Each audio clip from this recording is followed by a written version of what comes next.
So for the last few years, Marvel Comics has been getting in trouble with its regular readers over its pandering to the SJW crowd and the perceived use of politics where it's really not needed, not warranted, and most importantly, it insults the readers, not only their intelligence, but if you disagree with them, many creators actually see you as being a bad person rather than seeing you as somebody who just disagrees with it.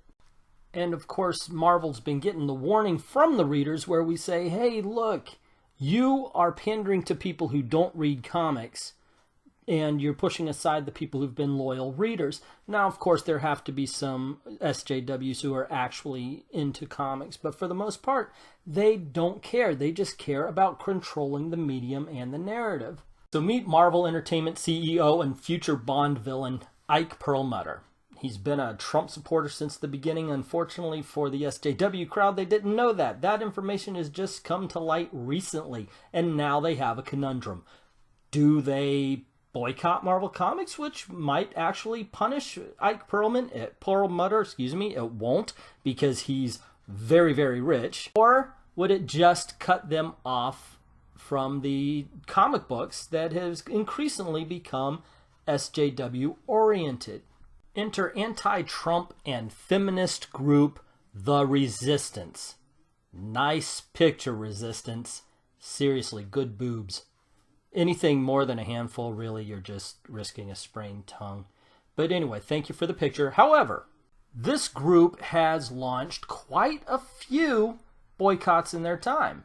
And finally, I think they're finally starting to realize that there's people behind the CEOs of these companies. There's people with jobs. There's people who do things. Because right now, they've got to wonder, wait a second, we might be hurting ourselves. We are SJW types. Well, they don't think that. That's kind of a put down to social justice warriors.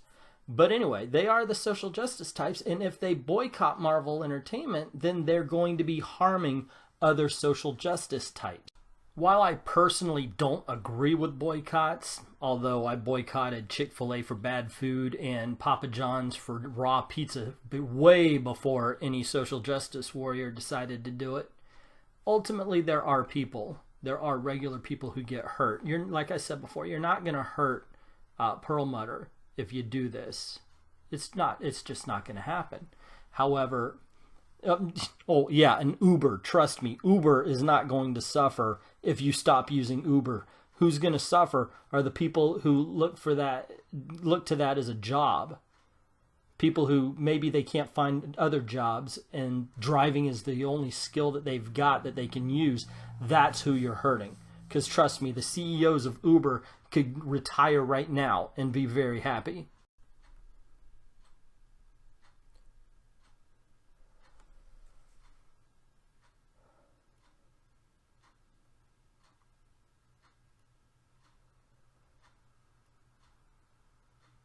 As a comic book fan, I hope they go through with it, because I would really like to see an end to the SJW stuff. And I'm not talking about diversity. Diversity and SJW are two different things. I'm going to be doing a video about that also.